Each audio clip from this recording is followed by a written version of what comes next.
This is Georgina Rose, and welcome to the Postmodern Iconoclast, a podcast that helps you destroy and break the false icons and idols of the digital age in search of a more authentic, esoteric spirituality. On this podcast, we discuss ideology, esoterica, and everything on the fringes of mysticism, religion, and related topics.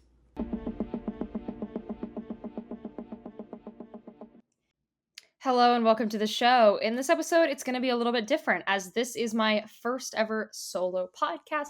I do solo YouTube videos, but I kind of wanted to try a solo podcast and test the waters. This is normally a guest-based show, but I wanted to mix it up. Let me know if you guys like this format.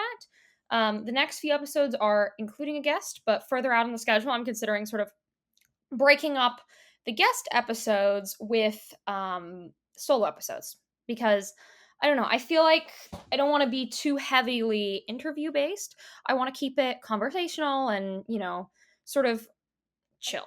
So let me know you guys' thoughts. Regardless, moving on from that, let's get into what I wanted to talk about, and that would be bad beginner advice. There is a lot of beginner spiritual advice floating around the internet. There's a ton of it. It is literally everywhere. I think a lot of the most popular occult and esoteric videos on YouTube are pretty much about like beginner advice. What do you do? How do you start? And when it gets to advice beyond the beginner, there's not a lot out there. And the stuff that's out there is a lot of the same things. So I wanted to break down common beginner advice and why I think it's actually pretty bad. Because I think there's a lot of just really horrible advice out there. So the first thing I wanted to get into is, I guess, kind of one of my personal hot takes and one that people have taken issue with at various points. And that would be that you should not do whatever you want all the time and expect spiritual growth and results. I think a lot of people have this idea that if you are into the esoteric or if you have left Christianity or Islam for paganism, that you can now do whatever you want and that there is no morals or rules that apply. This is not true. Even if you are someone who is more occult based or even like say thelemic and you believe in a philosophy like do what thou wilt, that is still not a license to do whatever you want. That wilt in that expression refers to the idea of true will, which is the idea that the divine has set forth a will for each individual that they must discover through ritual. And that will is actually very specific and requires that person to throw off a lot of things that do not serve them and to fundamentally live every second of every day in alignment with that will. And to do that requires a lot of rejection, a lot of turning away your desires and urges in favor of this true will. And then it is believed once you discover and live in alignment with this true will, everything starts to fall into place, make sense, and work and flow for you. So it's actually a very limited perspective and one that goes against a lot of our sort of base urges and instincts at many times because fundamentally, and this is a lesson that we can learn through looking at the lives of historic mystics, those who engaged in a lot of hedonism and debauchery often were thrown away from their will. I think of Aleister Crowley himself, who, as I've been deeper into the esoteric, I've developed a more and more complicated opinion towards. I believe his spiritual occult rituals are potent and powerful, and he was objectively, magically competent, but I think a lot of his things that he did should not be emulated. I think that he was someone who discovered certain techniques, but I do not see him as infallible or even a good model in a lot of the cases. There are many things that he did that I find incredibly objectionable. And for me, in my spiritual journey, and I think you guys have started to get the sense of this, over the years, I have gotten more, I guess, right-hand path, and I've ventured very strongly towards perennialism and the teachings of Rene Guénon. But regardless, I do still think a lot of Thelemic rituals have great techniques, and I'm still a believer in the idea of true will and the metaphysical aim of achieving the great work. The great work being the alchemical completion and ascension of the soul through spiritual processes. I believe in that. So, yeah.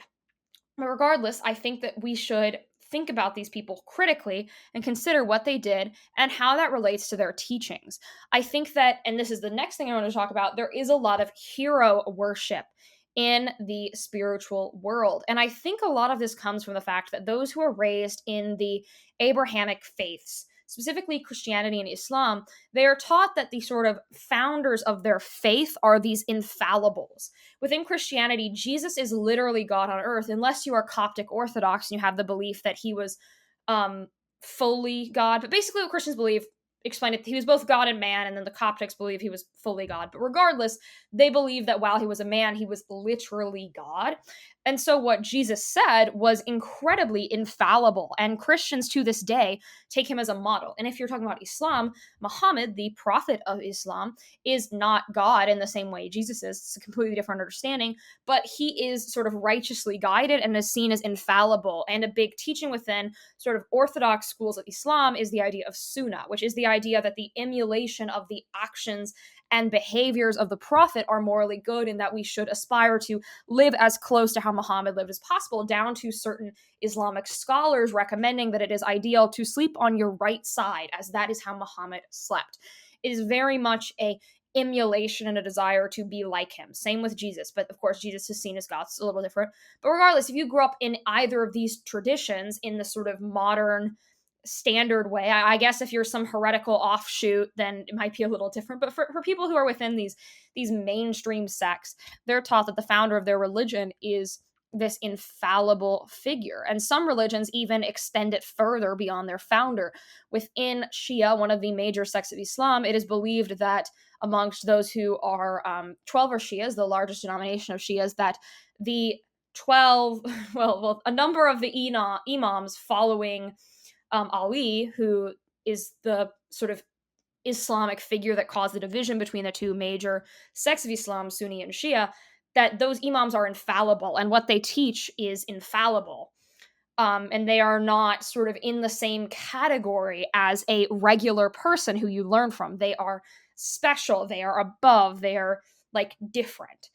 Whereas when we talk about these occult religions, or especially when we talk about occult teachers, a lot of these people are not infallible. They are not God on earth. And even when we look at prophets, not all prophets are these infallible figures. A number of them in a lot of religions, specifically those outside of the West, the prophet is someone who discovers a religion and sort of stumbles upon it. And what they reveal in their revelations and in their mysticism is infallible, but their, like say, individual actions and them as a person is not infallible.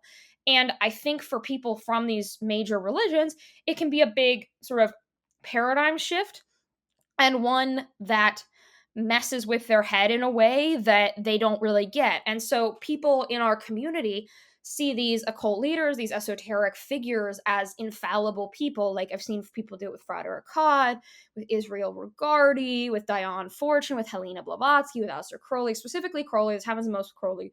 And that's not what their actual place within that religion is. And so people try to essentially be Sunnah about these figures, and it leads them astray because fundamentally these people discovered a current. They are not infallible, they are not God, right? And I think when it comes to teachers, if you get into the occult long enough, you probably will eventually have someone in your life, whether you join a group or you sort of just meet people online, who fundamentally is a sort of teacher for you. Sometimes it's formal, sometimes it's not. Or, you know, if you get into a group, you'll have a priest or a priestess or someone above you, right? There'll be people above your spiritual pay grade. And I think we are sort of predisposed to thinking of these people as infallible people. And I think this causes a lot of problems because, unfortunately, like in all religions, there are a lot of people in our community that are not necessarily here with the best intentions, or are not necessarily righteously guided. And this leads to people following people who fundamentally have bad teachings and lead them in a bad direction, which is really unfortunate when it happens, but somewhat common. I mean, even within Catholicism, which is seen as like a very standard, broadly accepted religion, the Pope himself is actually not infallible. The only time that Catholics are bound to listen to the Pope blindly is when he speaks ex cathedra, which is a specific type of speaking. So even your normal Christians, they're not required to agree with the Pope. And there are many Catholics who do not like the Pope to a very high degree and go on Twitter all the time and rant about the Pope.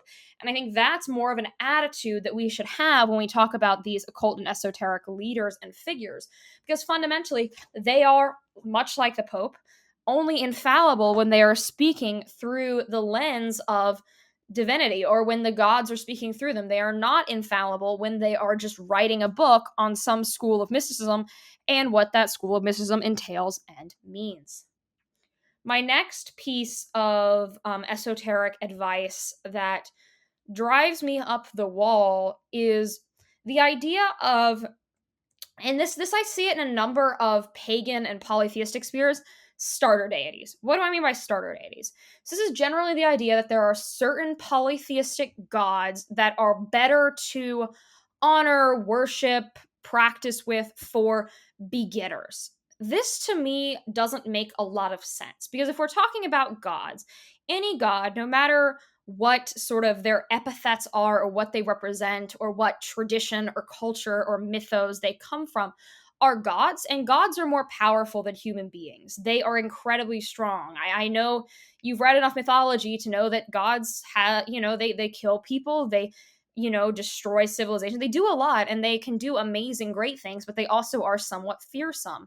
And so to pretend that there are any gods out there who are like more beginner friendly is bizarre to me, because when you're doing that, you're kind of ranking the intensity of these gods. Furthermore, no matter what god you're working with, whether their epithets are, like about love and protection and family and marriage, or their epithets are about war, discipline, death, that type of stuff, they still deserve the utmost of reverence and devotion, and they deserve, when you are doing ritual with them or leaving out offerings to them, the respect that any other deity would get. There is no ranking them in this way. There are certain pagan traditions and religions that sort of have a ranking system where they believe that specific deities are greater deities or more powerful than others. They have some sort of like spiritual hierarchy of sorts. That's a thing, sure.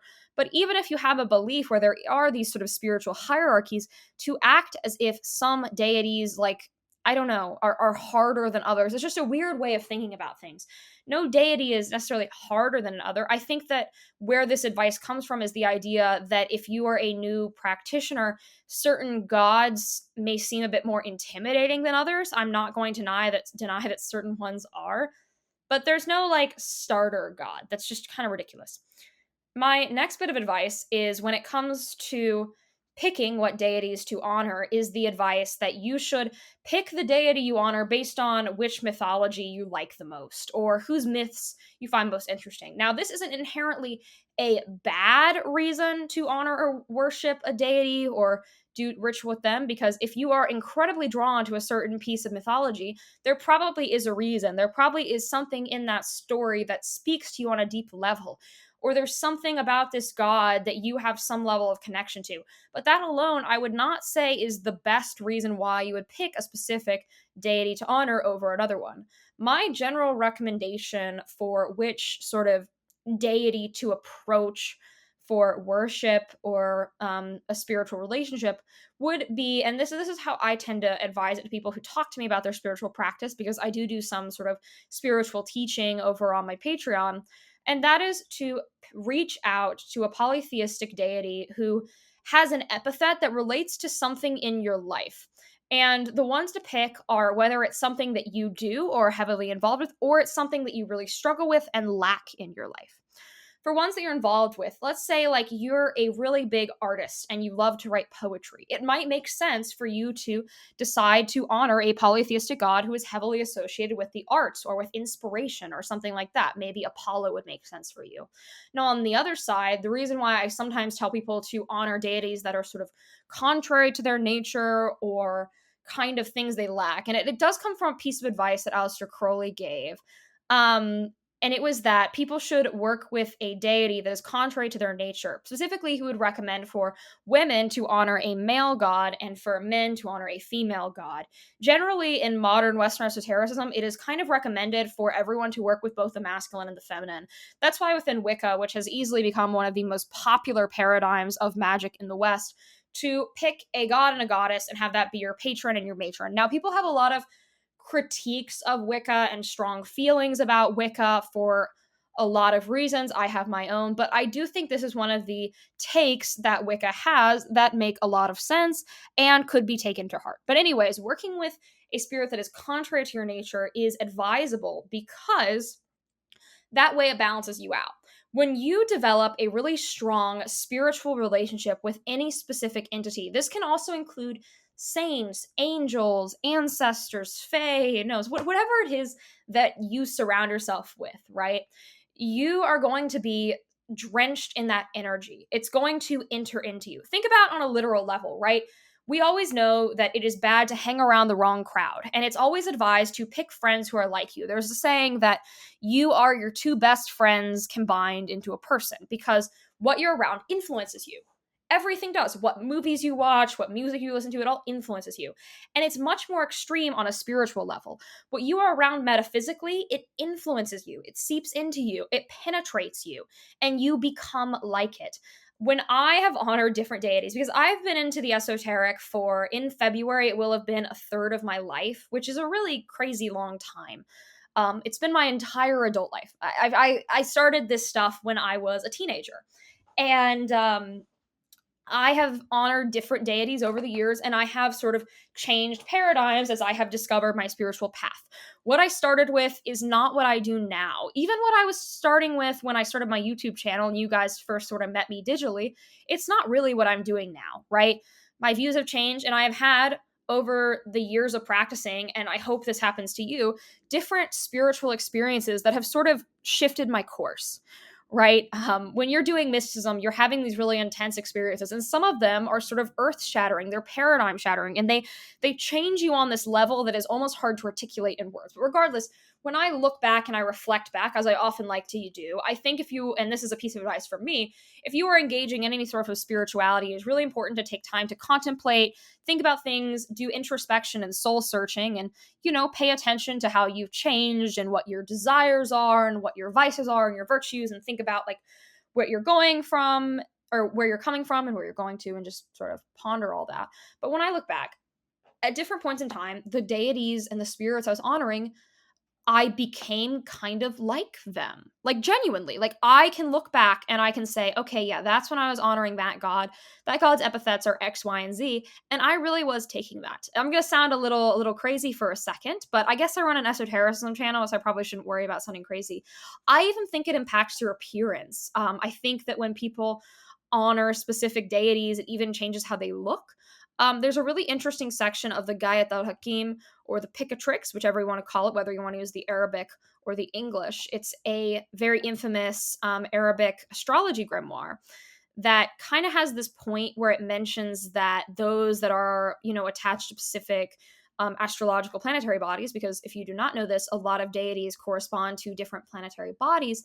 It influences like various things about how they look. And I remember reading that and applying that to my life, and I thought it made a lot of sense. The Picatrix also corresponds a lot of things to various things. Um, so it is a helpful read. I think in general, understanding ideas like correspondence are really, really valuable, because if you, like me, end up changing paradigms at various points, it can help you more easily convert ideas, spirits, and things to the new paradigm. And I don't know, it makes things a lot easier to process and connect, right? It bridges gaps in a way that is really valuable to learn. Now, my next piece of advice that sort of bother me is the advice that if you want to learn some sort of divination, you should start with a pendulum. This is one that I haven't heard in a while, but it does bother me. In terms of divination or fortune telling or future prediction, there are a lot of different esoteric sciences and techniques to do this. There is tarot, there are runes, there is arrow throwing, there's throwing lots, there's geomancy, there's scrying.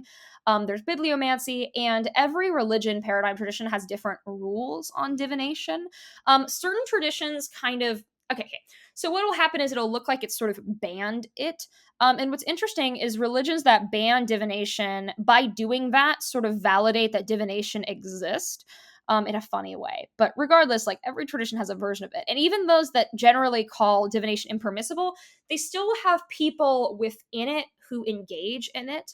I think of Islam. Islam is generally kind of condemning towards various magical practices and sciences, calling it either shirk or sorcery. But astrology is actually believed by a number of Islamic metaphysics people and mystics. And Al-Kindi, who is considered the father of Arab philosophy, really interestingly strongly believed in astrology and had a really interesting argument for it. Because the big reason why a lot of this stuff is prohibited in traditional Islam, unless you're a bit of a heretic, is that it is shirk, or associating companions or other spirits on the same level as Allah himself, which is completely not cool. Um, though I have some heretical opinions on Islam based on a few things that happened in the history that make me wonder if Islam fundamentally believes that spirits underneath Allah can intercede. I believe this mostly due to the Satanic Verses incident and the way that specific companions and Islamic saints and Sufi saints are portrayed within a number of things. But regardless, what happened was Al-Kindi argued astrology is permissible in a treatise called On the Celestial Rays, and the reasoning was that these planets were put in place by Allah, and what happened is the beams radiating down from the planets impacted the earth through these beams, which is he called them rays. I like beams because I think space beams is a really funny term and it kind of just amuses me. But regardless, there's a lot of different ways to do divination, and pendulums are recommended because pendulums are easy. The way they use a pendulum is you hold it between two fingers. It's these little, like, there's these little chains with like a pointy crystal at the bottom. If you've been in any like metaphysical or new age store, I know you've seen them. Even if you've been inside of like a hippie store or even like certain smoke shops, they just sell them, and they're either dangled just into the air or over a board, or like a mat that'll have various writing on it. And the way that, like, basically you do is you dangle it, you ask your question, and however they like wobble or turn, that's your reading. And this technique actually was originally not for divination, it was originally for spirit communication. So I think we are all familiar with the Ouija board. I feel like everyone knows what a Ouija board is, but originally they were pendulum boards. And people would use these pendulums, and they believed that whatever spirit they were talking to would communicate with them through the pendulum and move it around the board, based on the way like the pendulum would swing. The reason why I don't like this as a divination technique is, one, the history is not with divination. The idea of pendulum divination is sort of a new thing, though that's not the only sort of divination thing that was not originally for divination. I think of the runes. The runes are a big part of Nordic mystical traditions in the modern day. Those who are into Asatru and heathenry and all those traditions tend to be really, really into the runes. The runes were a sort of alphabet system that had specific meanings relating to these rune poems. It was believed that Odin was dangled upside down and hung to learn these mysteries, and it was communicated through. And these runes had this really important metaphysical significance, but the runes were actually not used for divination until relatively recently. But now, rune divination is a huge part of people who are into Nordic spirituality's expression of that spirituality. And as well, tarot cards. I mean, I feel like everyone knows what tarot is. I remember when I was a little kid, I went to this like quirky gift shop and they sold tarot cards. And I remember I wanted a deck so bad, and my mom got one for me. And there's this photo of me when I'm like a little kid. I gotta be like, what, like 7 or something. And I have these tarot cards like spread out in front of me.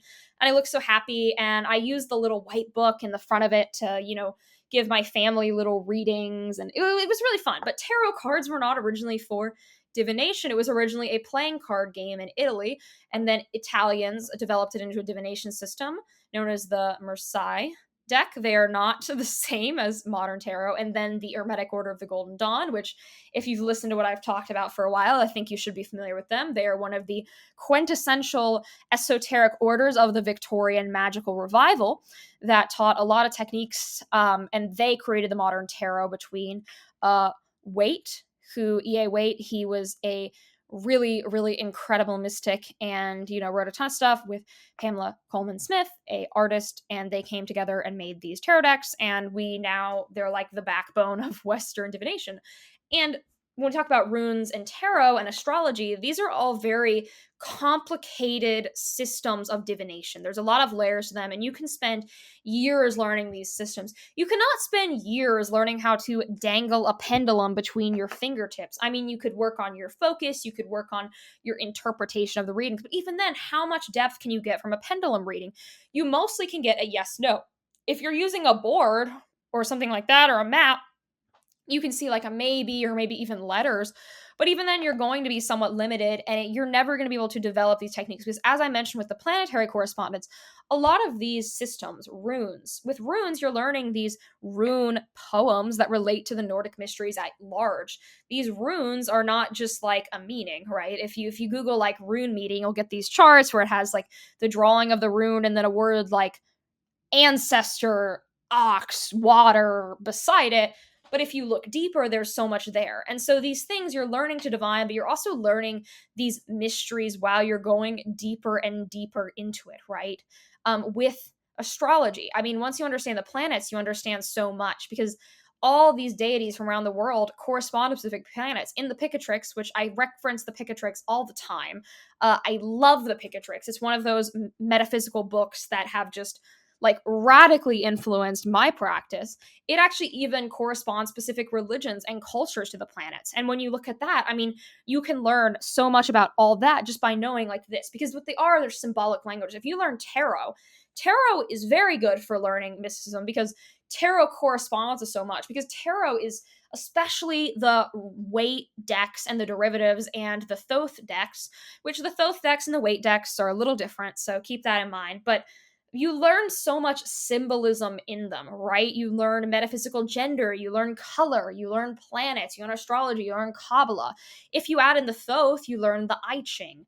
And all this stuff, like, it's a connection to all these systems. And then when you go to learn these systems, like let's say you learn to read tarot on the Thoth tarot, right? Thoth tarot encompasses the I Ching. Now, the Thoth tarot switches a few correspondences in it, specifically Zadi. That's like the big shift. Zadi is not the star is even in the Book of the Law, which if you guys don't know, the Thoth tarot is a Thelemic derived tarot system. So just keep that in mind. The decision on whether to learn weight or Thoth, I would say, really boils down to, do you want to ever learn the Thelemic mysteries, or are you more interested in the Hermetic mysteries? That's how you should decide. Or if you really want, you can decide based on what art is cooler. I'm not a cop, okay? You can do what you want. Do as thou wilt, right? But anyways, you learn this and you understand all these concepts already.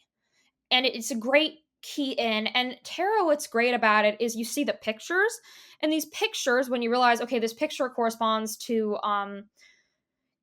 like the moon in Libra, right? You can see the picture and read moon in Libra, and it already gives you that explanation so that when you go to learn what moon in Libra means astrologically, it just makes instantly more sense to you. Pendulum is not transferable in this way.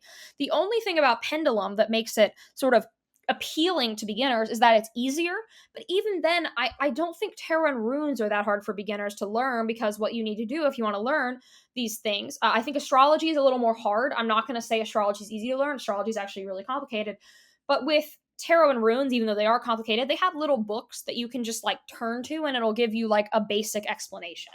And I mean, obviously you're not going to grasp all of it immediately, but no one does. And then you have that sort of push off for further research, which I think is really helpful.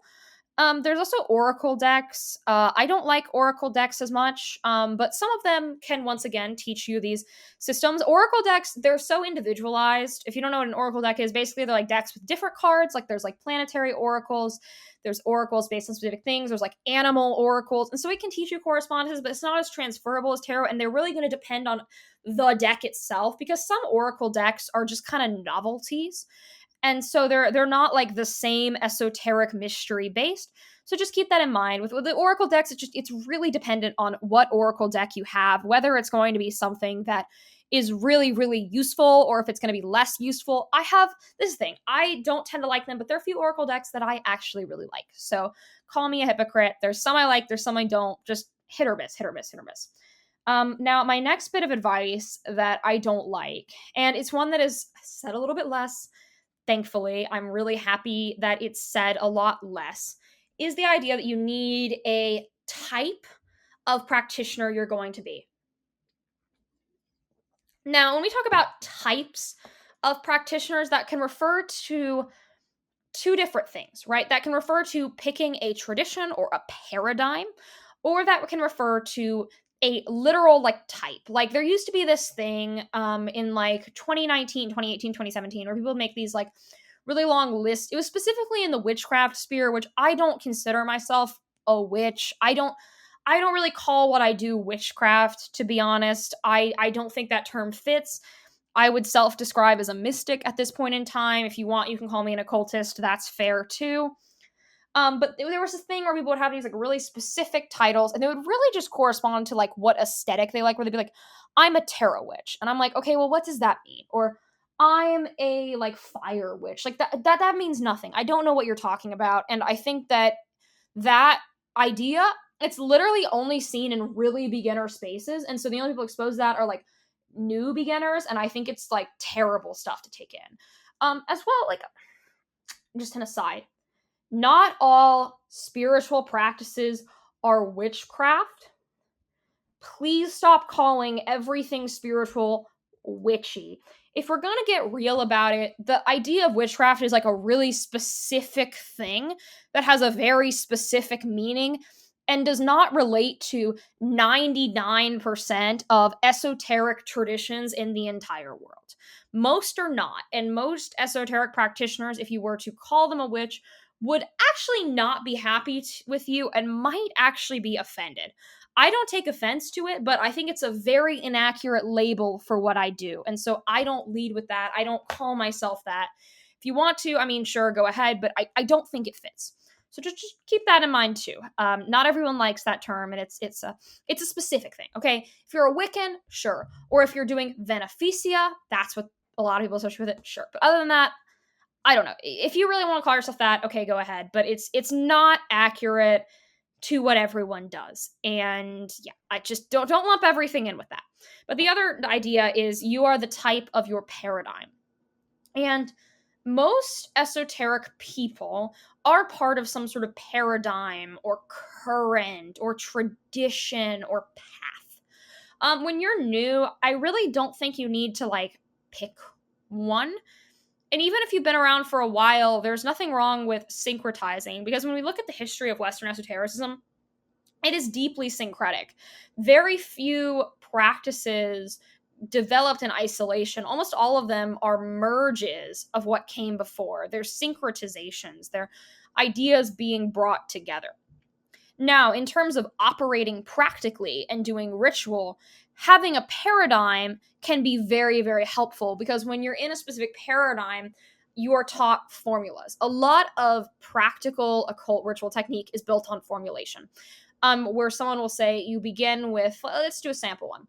You begin with purification, then you banish, then you consecrate, then you invoke, and then you sacrifice or give offering. Don't be edgy. I mean, sacrifices and giving things up or leaving incense. Don't be an edgelord about it, please. And then you will sort of undo the steps before and sort of reverse it and leave the ritual space, right? That's a very common formula. And that is from a specific paradigm. And if you are trying to learn practical ritual, having a formula like that and picking a specific paradigm can be really, really effective and helpful. Also, the one perk of starting with a paradigm is that it gives you a sort of step-by-step progression. A lot of these Western traditions have a series of initiations you go through. And initiations, a lot of people get overwhelmed by that, and they think that means they have to join a group. Not necessarily. The Golden Dawn, as I mentioned previously, did used to be a physical group, and there are some revival temples around the world that you can join, but there also is a self-initiation curriculum where on your own, you can go through these rituals and begin these new phases and work through their curriculum and develop through their methods. But the problem is with paradigms is once you're no longer a beginner, you can feel trapped, and you can have this problem where your identity is so tied to a specific metaphysical paradigm that if you have a spiritual experience that is outside of that paradigm or contradicts that paradigm in some way, it can lead to an complete existential crisis. And as I mentioning earlier with will, if your goal is to follow your will, sometimes your will may lead you away from where you started. And that may seem contradictory to some. If I join this tradition that taught me everything about will, how can my will lead me away from it? Because the will came from that. And that's not true. True will predates these systems. It has existed, and it is a force. And so, yes, it could lead you to something else. And I think you should follow where your soul is aimed. I think that we are all put here with a will, with a purpose, and we should follow that and try not to resist it. Because when you stop resisting the path you are meant to go down, things really do work out. The Taoists have an interesting point that when you are living in flow and in harmony with the Tao, everything becomes easier. And these hardships get replaced with ease. And for that reason, I think you should trust the process. When you are engaging in any form of mysticism, you are going through a process. Your soul is becoming alchemically changed. Your heart is purifying. Your soul is purifying. Your soul is, you can even use new agey terms where it's vibrating higher, it's becoming stronger in vibration, it's growing, it's evolving, and it's changing. And you are being changed. And so, fundamentally, your desires might change, your path might change, and that is, I would say, to be expected. Now, you may pick the paradigm you're meant to follow out of the bat and never change paradigms and have a really nice time with it, but that also might not happen. And I think that that's something that we should be aware of and be prepared for. Our paths sometimes are crooked and twisty and windy, and that's okay and normal. Because as mystics, we're figuring it out, right? We're trying to understand the gods. It's the eternal quest and question that we have all been going through for so long. What is true? What does life mean? What is purpose? What is all this? And we are all trying to figure it out and put it together. And so you are going to make mistakes, you are going to get confused, and you're going to eventually, find the path you're meant to be on, and that's just how it goes. That's the process. And so being a type or fitting a mold or fitting an image is not the way to go. I think that when we talk about these paradigms, people, they pick their paradigm and they want to be like the perfect person of that, or they want to embody that, and they base their entire image of themselves and the world around that ideology and trying to be the most perfect of that ideology and fitting it. And that's not always what's true. And I think there's an interesting ego to it, right? Like, you're no longer doing your mysticism path for, truth, for divinity. You're doing it to be the best of. And what does being the best of say? Best Wiccan, best Thelemite, best Christian mystic, best Sufi. Who does that serve? Does that serve divinity, or does that serve those around you who are watching you? Because in the age of social media, we are always trying to perform, right? We are always trying to do the best. We are always trying to have others look at us and approve us and validate us. And what really matters is the validation of the divine, right? Who are we doing spirituality for? Are we doing spirituality for our ego, or are we doing it for what is beyond us? Now, the next thing I wanted to talk about is, and this is something you'll see with Abrahamic mystics, this is going to apply a lot less to polytheist pagans and occult people, which y'all have gotten the majority of this podcast. So I'm going to give a little bit to the Abrahamicists who watch my stuff. And this does also apply to polytheism, by the way, and I'm going to talk about hell. So hell is obviously feared by those who believe in it. And in certain pagan traditions, there is an idea of Helheim or the underworld or some sort of, afterlife that isn't great, right? I think a lot of people within paganism default to a belief in reincarnation, specifically because Hindus tend to believe in reincarnation. Hindus are the sort of longest continuous polytheist system, but not all pagan beliefs have a reincarnation belief. Regardless, a number of systems believe in some sort of negative afterlife. I don't want to just say hell, because I don't think hell is all of them, and I'll say it point blank, I don't believe in the Abrahamic idea of hell. It's not something that I really believe in. But regardless, punishment in some form. And people will be driven into their spiritual path out of this fear of punishment. And I remember when I was raised by Christians, and when I looked at the church, one thing that I noticed and that really bothered me was a lot of people were religious out of fear of hell, out of fear of punishment. And this didn't sit with me right, because I felt like if you were only doing good things out of fear of punishment, or you were only worshiping God or honoring God out of fear of punishment, you do not love God. And I think that's true. And I read this, I think it was a Sufi saying, I'm not quite sure. It was some sort of religious tradition said this, and it was a poem. And I'm going to botch it. And it really stuck with me. And it was, if I love God out of fear for hell, send me to hell. If I love God out of a desire to heaven, keep me from it. But if I love God for the sake of God and out of my pure heart alone, then give me the graces of paradise. And I really liked that because as mystics, you should be doing mysticism. Mysticism, after all, is the understanding of the mysteries and the process of doing spiritual practice to get closer to the divine and to touch divinity and achieve gnosis and truth out of a love for divinity and out of a desire for gnosis. If you are just scared of being punished, I don't think you're a mystic. I think you're just an exoteric religious person. And I don't think you can love something, and love is a big part of the esoteric mysteries. Agape is an incredibly important principle for people to learn about and internalize. If you're just doing something out of fear, I don't think that's faith. I don't think that's belief. I think that's it's being a slave.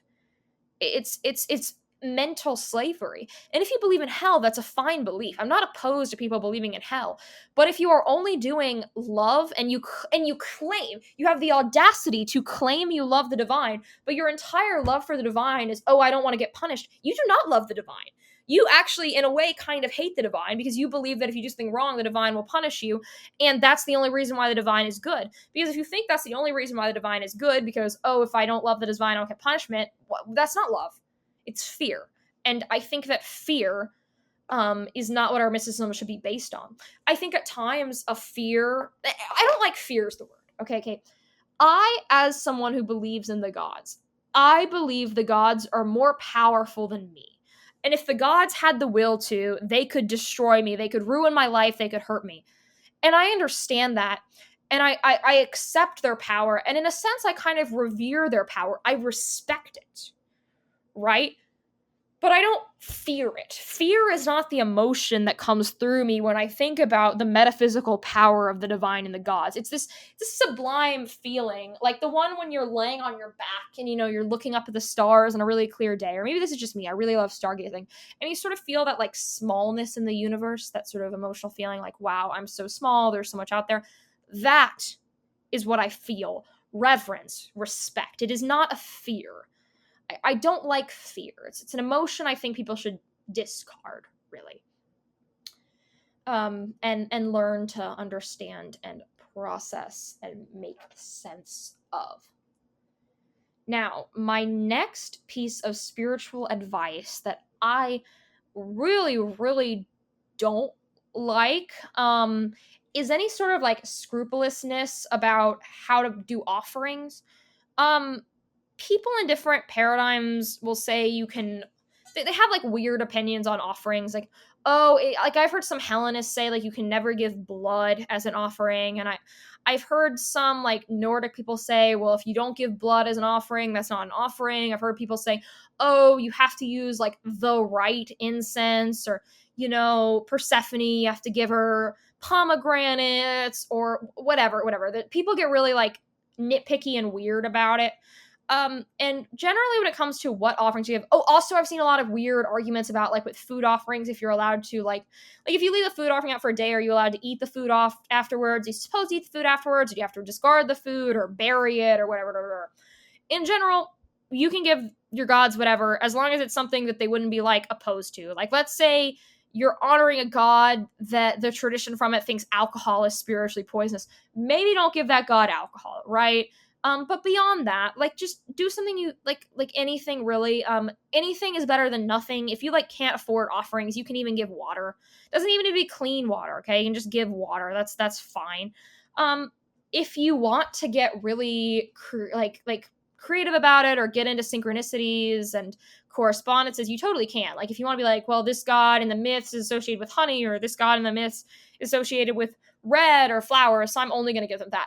That is like going above and beyond, and I really commend it and think it's a good thing to do. But like, don't be afraid of, oh no, I gave this god a lion, a lime, Not a lion.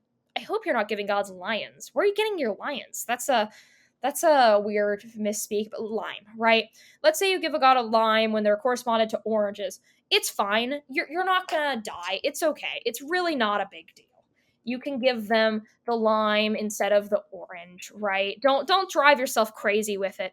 Just when you give offerings, think of it as a sort of form of reverence, and don't don't lose your head with it.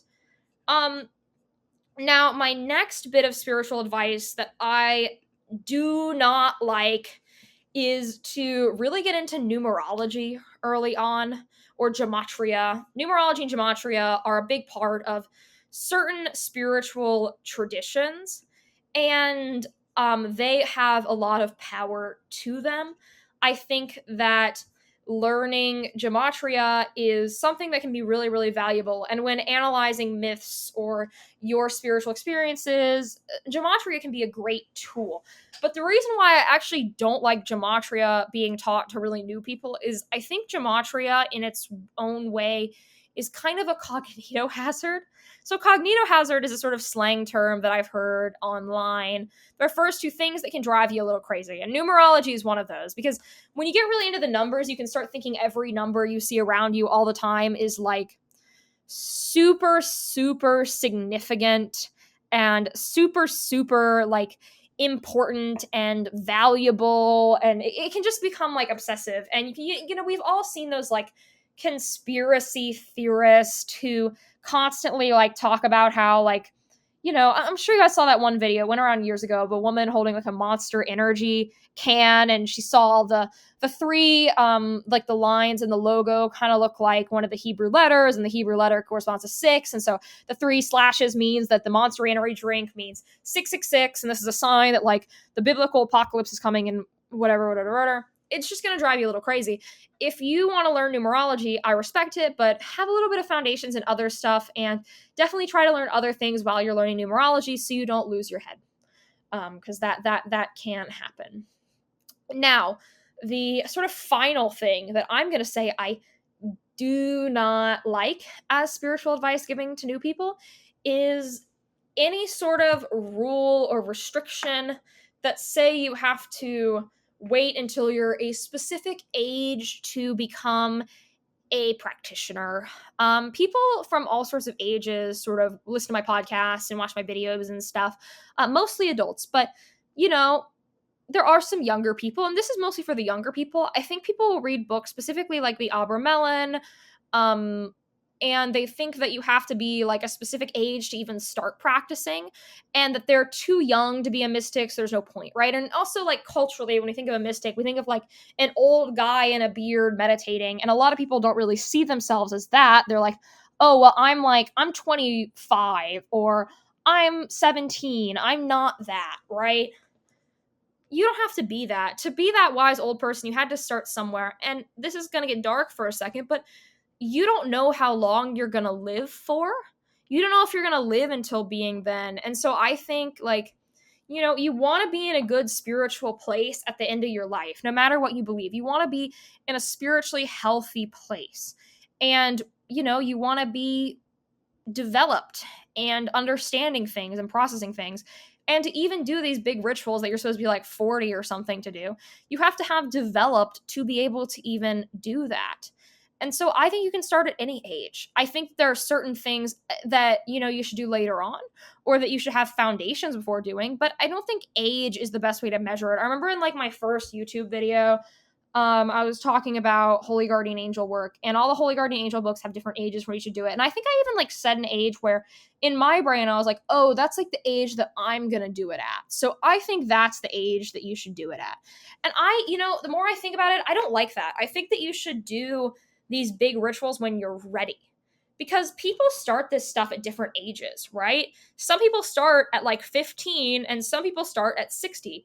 And is that person who started at 60 going to necessarily be ready for these rituals you're supposed to do when you're older just because they are that age? No, they will have just started. They need to learn the techniques. They need to learn the fundamentals. They need to work up to that. Whereas if you're younger, you might want to do it a little earlier on because you're going to have those foundations by then.